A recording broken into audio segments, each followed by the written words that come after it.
Il y a parfois des hommes et des femmes qui ont une vie si riche en activités qu'on a difficile à imaginer la taille de leur carte de visite. Alors l'invité de ce jour, eh bien, il a une carte de visite impressionnante.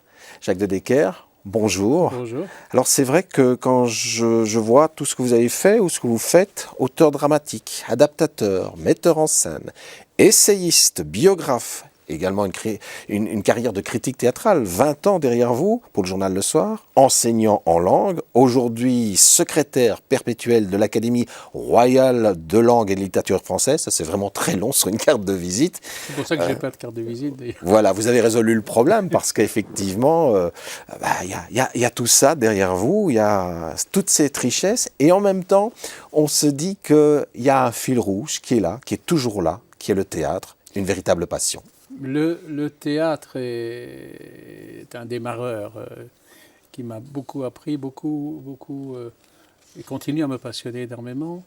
Mais si je devais chercher le vrai fil rouge de tout, je dirais que c'est la traduction et le métier de traducteur. Parce que si je veux donner à la traduction son sens le plus large, c'est pas seulement le passage d'une langue à l'autre, c'est le passage d'un langage à un autre. Si par exemple vous faites une critique de roman, eh bien vous passez d'une forme narrative à une forme d'essai.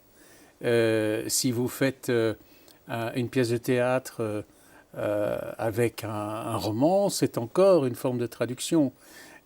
Si vous voulez tout simplement analyser le livre de quelqu'un et le rendre accessible à un public de lecteurs, vous traduisez encore une fois. Je pense que cette démarche de traduction qui va jusqu'à quelque chose de totalement élémentaire, qui est raconter soi-même une histoire, eh bien, c'est prendre le monde et le traduire en de la fiction. Donc, si je veux vraiment chercher le noyau dur, c'est là-dessus que j'achoppe, si vous voulez. Je me dis pourquoi est-ce qu'il y a cette espèce de formidable obsession de transformer les choses, de leur donner, partant d'une forme, une autre forme.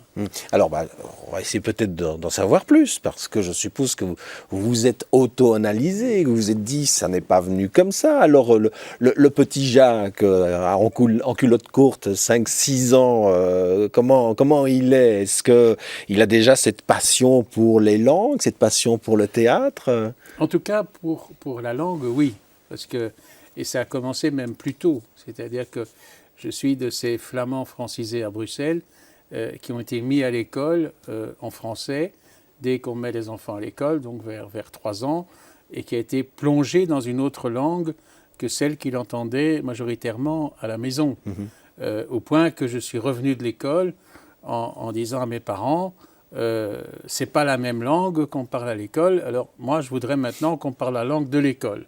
Et je me suis attaché très jeune au français, d'ailleurs. Je suis tombé amoureux de la langue française. Je n'avais pas de rapport particulièrement affectif à ma langue de départ parce que je la vivais comme tout le monde. C'est-à-dire, la langue, c'est comme la respiration. On ne se pose pas la question. Mais dès le moment où on s'aperçoit qu'il y en a plusieurs, alors ça devient une problématique. Et je me suis dit, vraiment tout gosse, j'ai envie d'apprendre cette langue. Et le français est devenu la langue à conquérir.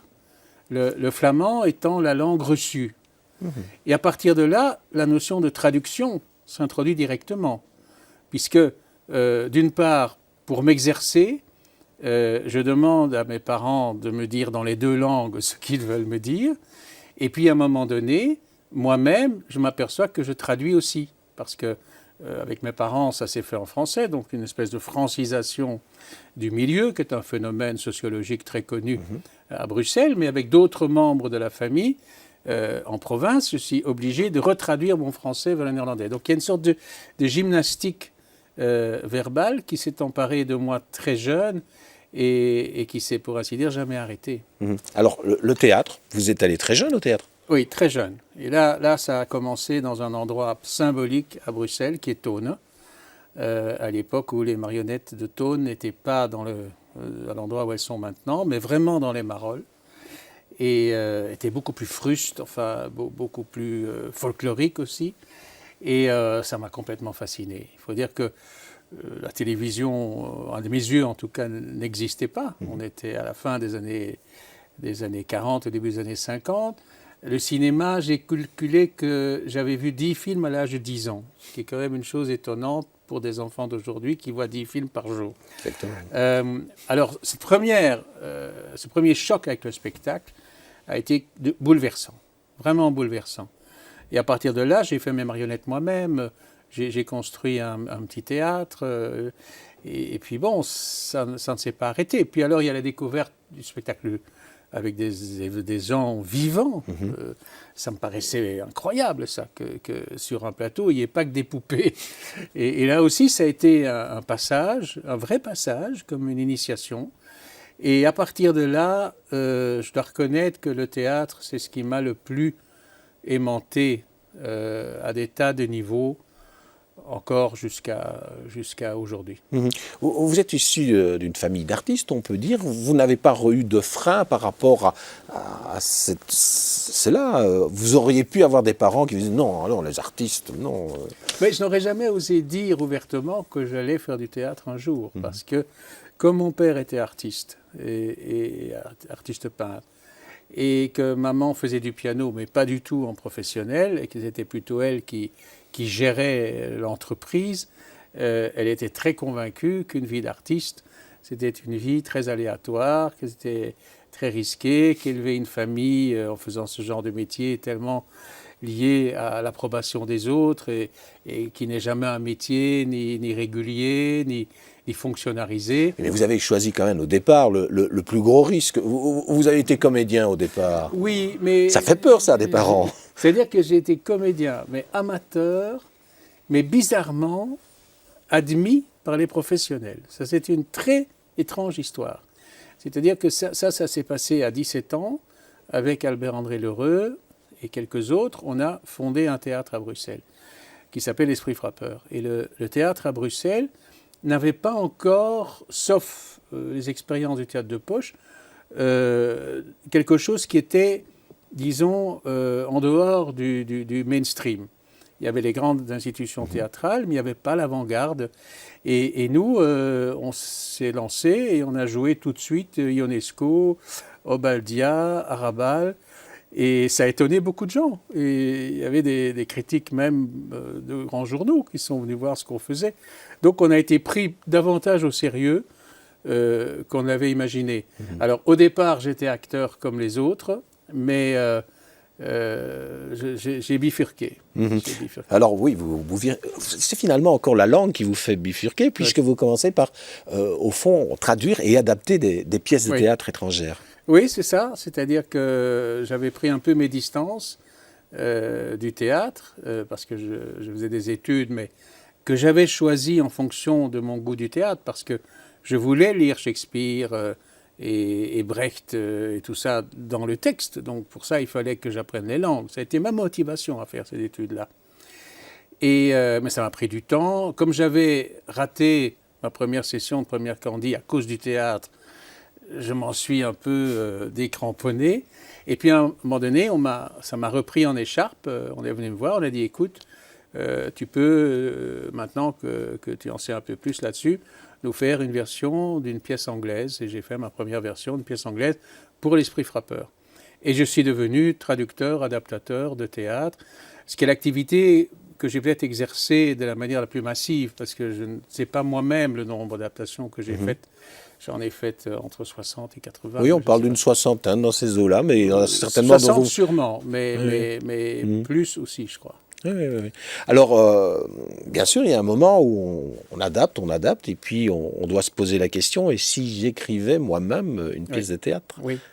Ça, je crois que c'est le démarrage de toute écriture personnelle.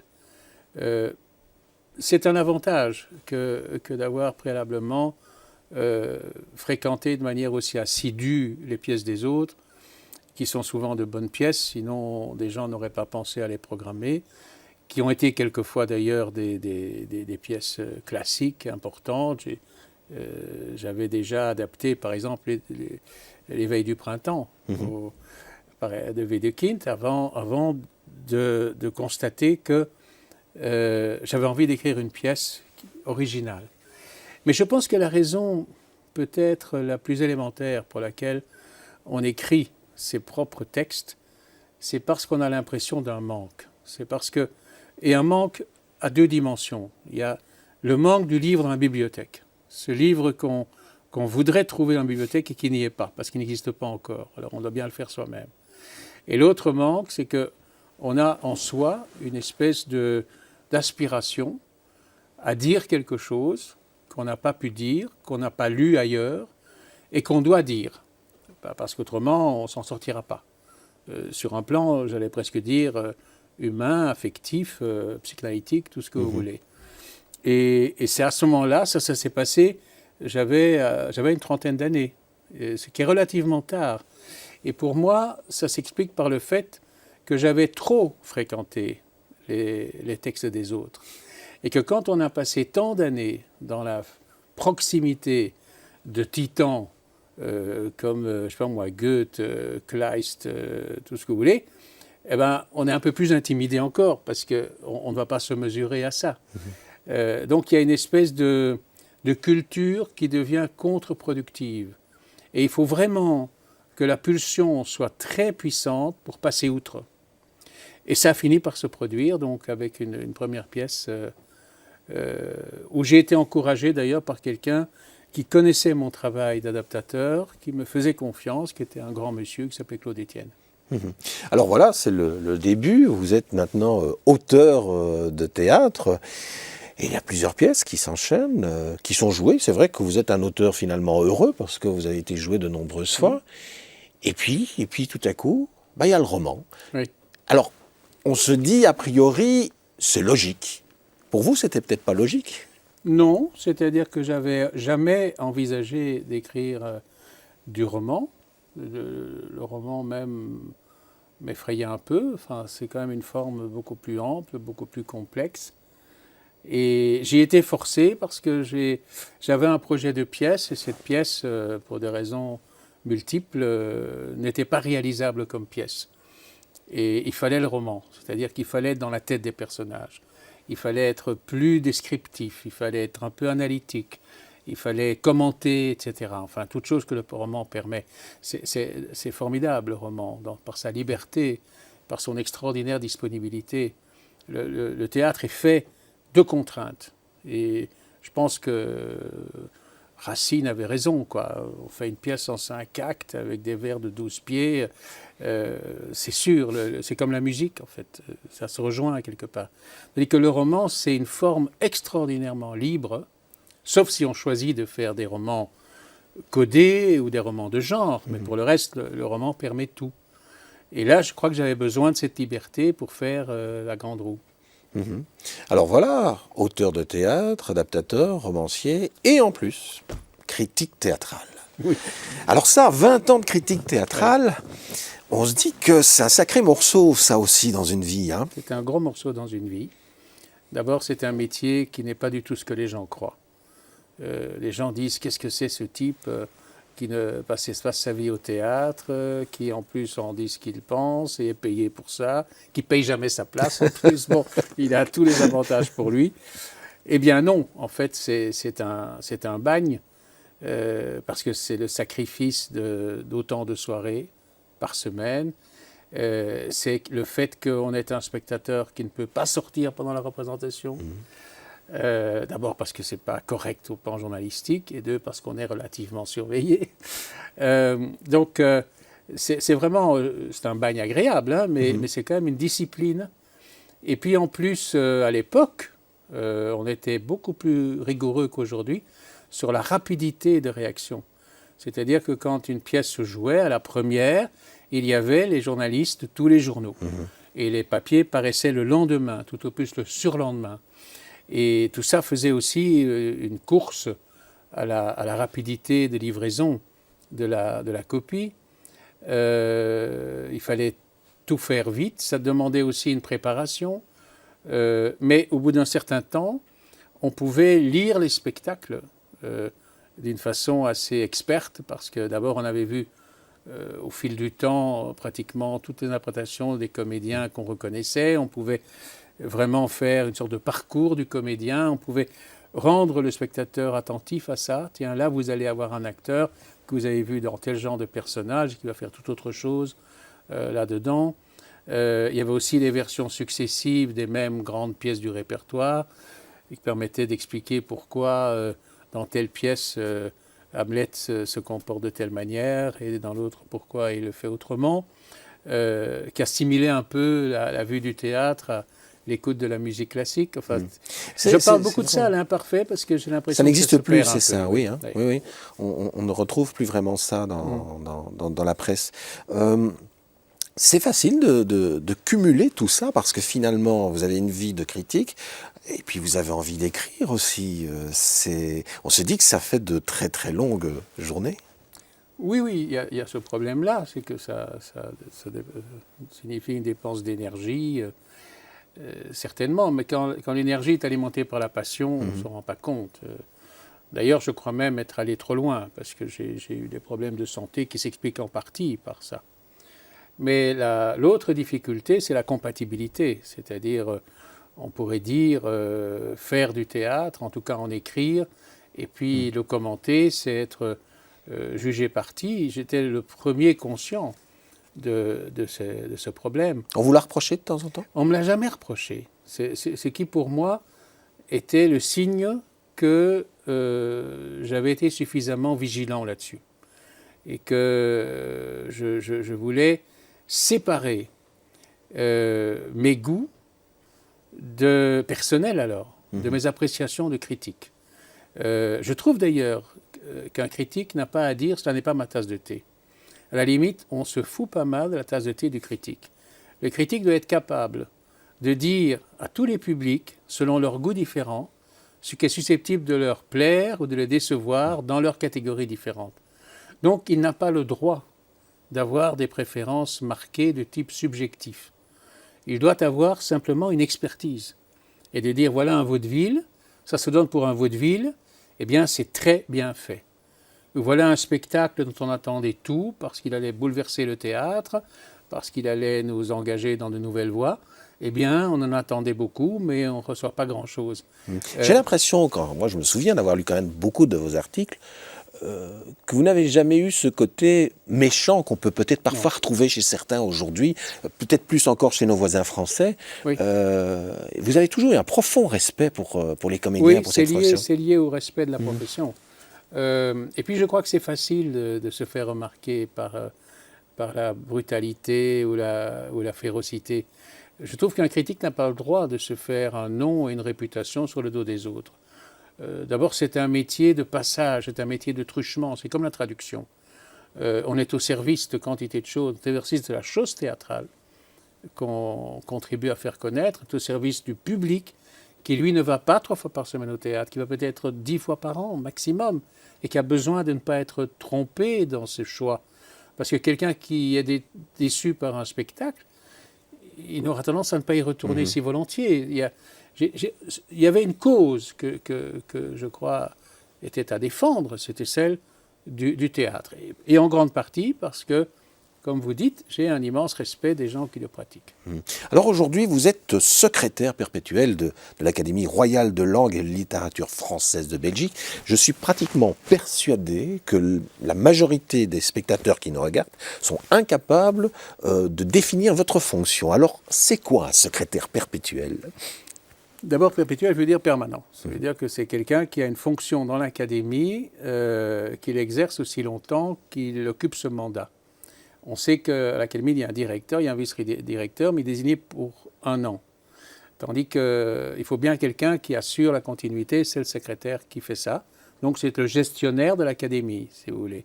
À ceci près que ce n'est pas quelqu'un d'extérieur de la compagnie, c'est quelqu'un qui est désigné à l'intérieur de la compagnie et qui est élu par ses pairs pour faire ce boulot. Alors le boulot, c'est quantité de choses en même temps. Je veux dire, d'abord, c'est un peu un travail d'entraîneur d'une équipe. On vous imagine mal quand même en maillot comme une équipe de foot. Hein. Non, mais ce qui déçoit beaucoup de gens, c'est qu'on n'a pas de bicorne et qu'on n'a pas d'habits verts en Belgique. On va peut-être y venir. Mais alors, en dehors de ça, on publie des livres, on organise des rencontres, des colloques, on reçoit de nouveaux académiciens, ça va être le cas dans quelques jours. Oui, vous avez perdu parmi les académiciens Henri Beauchot, donc il va falloir le remplacer. En peu de temps, on a perdu 4 membres, Alain Bosquet de Torrent, Guy Vasse, Dominique Rollin, Henri Beauchot, qui vont être remplacés. Enfin, qui vont avoir un successeur dans leur fauteuil, comme on dit. On ne remplace pas Henri Beauchot, c'est difficile de le concevoir. Et puis alors, on s'occupe aussi à la fois de la langue, parce que ça c'est important. Dans l'académie, il y a une dizaine de membres qui sont ce qu'on appelle des philologues, et parmi eux, il y a des grammairiens, et ce sont parmi les plus grands grammairiens de langue française, puisque André Gauss a été mon prédécesseur d'ailleurs comme secrétaire. Son beau-père Grevis n'a pas été académicien parce qu'il n'a pas voulu l'être. Il y a Marc Huilmet aujourd'hui qui est aussi un de ces très brillants grammairiens. Vous savez que les Belges sont les plus réputés des grammairiens de la langue française. C'est sans doute parce qu'ils ont un immense complexe de mal parler français. Donc ils ont une tendance aussi à l'hypercorrectisme. Donc les grammairiens sont des gens qui essayent d'écrire, comme dirait Gauss. Gauss n'a pas du tout l'intention de légiférer sur la langue. Il veut essayer de la décrire dans ses mécanismes, dans sa façon de fonctionner et dans sa manière d'évoluer. Donc tout ce travail compte énormément et nous met quelquefois en porte-à-faux avec l'autre Académie française de Paris. Par exemple, sur la féminisation des noms de fonction, nous avons pris, en grande partie sous l'impulsion de Gauss, une attitude en pointe pour la féminisation, qui a rencontré une grande résistance à l'Académie française. Donc il y a ça. Il y a l'histoire de la littérature, belge en particulier. Par exemple, l'année prochaine, 2013, c'est une année très importante parce que c'est l'année anniversaire, centenaire de la mort de Camille Lemonnier. Alors il s'est passé un certain nombre de manifestations autour de Maeterlinck, et Maeterlinck était connu. Il y a eu l'anniversaire de son prix Nobel, etc., en 11 et en 12. Mais Lemonnier est moins connu. Et là, on adopte une attitude proactive, parce qu'on a vraiment envie que les gens retrouvent ce grand auteur qui était contemporain des Zola et des naturalistes français, et qui est un peu tombé dans les oubliettes. Et puis, il y a les relations avec les autres académies, pas seulement d'ailleurs de langue française. Et puis, à l'intérieur du palais des académies, il y a 5 académies, dont 3 francophones. Et entre les 3 francophones, se passent des choses comme il ne s'en est jamais passé. Mais finalement, c'est assez mal connu du grand public, mais je pense que l'Académie française à Paris aussi, on a des images un petit peu d'Épinal, on connaît mal. C'est-à-dire qu'elle est mythique. Notre académie, par exemple, qui ne comporte que 40 membres, est assez connue parce que parmi ses membres, forcément, il y a des gens connus. C'est la célébrité de ses membres, c'est le fait que Yourcenar, Colette, Simenon ont été membres qui nous donnent une aura parce que les gens de lettres célèbres sont plus célèbres que les scientifiques ou les médecins. C'est injuste d'ailleurs, mais c'est comme ça. Donc ce qu'on connaît de l'Académie, c'est plus une espèce d'aura comme ça de notoriété symbolique. Le temps passe très vite, on est déjà presque à la fin et je vous l'avais promis, vous laisser quelques secondes pour parler de quelque chose qui vous est particulièrement proche, c'est la revue Marginale dont vous vous occupez. Oui, j'ai remis en route une revue littéraire qui était née en 1945, qui est l'année de ma naissance, qui a été dirigée pendant presque 50 ans par Albert Aiguepars, à qui j'ai succédé à l'Académie, que j'ai voulu relancer et qui est une revue particulière dans la mesure où elle traite de questions d'actualité, mais vue strictement par le biais de la création littéraire. Donc ce ne sont pas des articles critiques ou des essais, ce sont des nouvelles, ce sont des scénettes, ce sont des poèmes, mais qui traitent de l'actualité. Par exemple, un numéro sort dans quelques jours sur la crise financière et qui s'appelle « Le dérèglement de compte ». Alors, dernière question, vous avez aussi une autre activité, celle de biographe. Alors, il y a eu Ibsen, il y a eu Wagner. La prochaine biographie, ce sera ? Ce sera Rembrandt. Alors là, c'est un gros morceau auquel vous allez vous attaquer. On peut espérer avoir le livre vers quelle période, vous pensez ? J'ai signé un contrat qui m'oblige à le terminer dans 2 ans. Vous êtes déjà occupé à travailler dessus ? Oui, enfin, je suis plongé dans cette littérature, dans une documentation, mais j'ai encore quelques visites à faire. C'est la première fois que je m'autorise à écrire sur la peinture, qui était donc le métier de mon père, et c'est peut-être une sorte de retour aux sources. Eh bien, on attend ça évidemment avec impatience. Jacques de Decker, c'est vrai qu'on aurait pu encore développer plein de sujets, mais ça sera probablement encore pour une prochaine fois. En tout cas, je le souhaite. Merci à vous d'avoir participé à cette émission Rencontre. Et puis bonne continuation. À bientôt.